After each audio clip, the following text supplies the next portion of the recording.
Hello students, मैं आपका Vikesh sir. अभी हिंदी के जो क्वेश्चन पेपर मैंने लिया था, अब उसके क्वेश्चन नंबर 2 को मैं यहाँ पे सॉल्व करने जा रहा हूँ।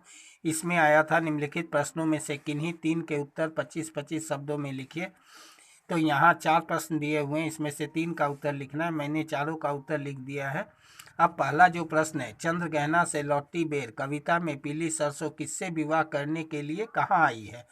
तो इसका आंसर, चंद्र गहना से लौटती बेर कविता में पीली सरसों गुलाबी साफा बांधे चना से विवाह करने के लिए विवाह मंडप में आई है। दूसरा प्रश्न है, बूढ़ी पृथ्वी का दुख कविता में कवित्री हवा को खून की उल्टियां करते हुए दिखकर क्या स्पष्ट करना चाहती है?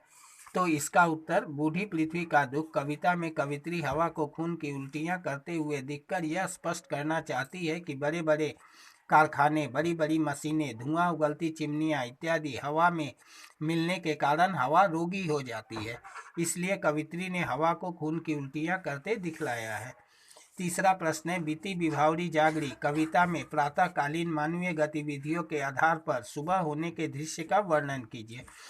तो बीती विभावरी जागरी कविता में प्रातःकालीन मानवीय गतिविधियों के आधार पर कवि ने सुबह के दृश्य के बारे में कहा है कि एक सखी दूसरी से कहती है कि रात बीत चुकी है, उषा रूपी स्त्री आकाश रूपी पनघट में तारे रूपी घड़े को डुबो रही है, आकाश का रंग बदल रहा है और तारों की झिलमिलाहट लुप्त हो रही है।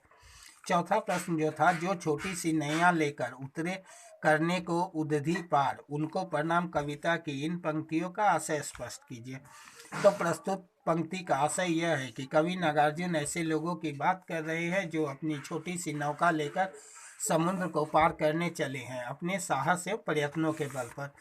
इसके बाद बच्चों 3 नंबर क्वेश्चन जो था, जो निम्नलिखित प्रश्नों के रूप में दिए गए विकल्पों में से सर्वाधिक उपयुक्त विकल्प छांटकर उत्तर पुस्तिका में लिखिए। 1-1 नंबर का 5 था, आज़ादी कविता के अनुसार अंधकार से प्रकाश की ओर उन्मुख होने का आशय है। तो 4 ऑप्शन दिया है, यहाँ है इसका सही उत्तर होगा ज्ञान से ज्ञान की ओर जाना। फिर है कबीर के अनुसार अच्छा गुरु, तो कबीर के अनुसार अच्छा गुरु 4 ऑप्शन दिया है, इसमें कमियों को दूर करता है।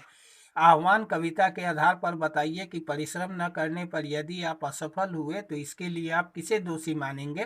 तो इसका उत्तर होगा स्वयं को।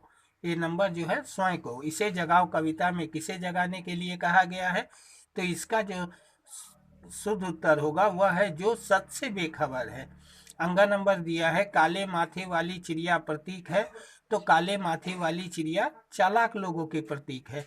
यहाँ पांचों का हो गया। अब अगले वीडियो में मैं 4 और उसके आगे का बनाऊंगा। आप लोग मुझे कमेंट करें ताकि मैं आप लोगों के डिमांड के अनुसार पर आगे वीडियो बनाता रहूं।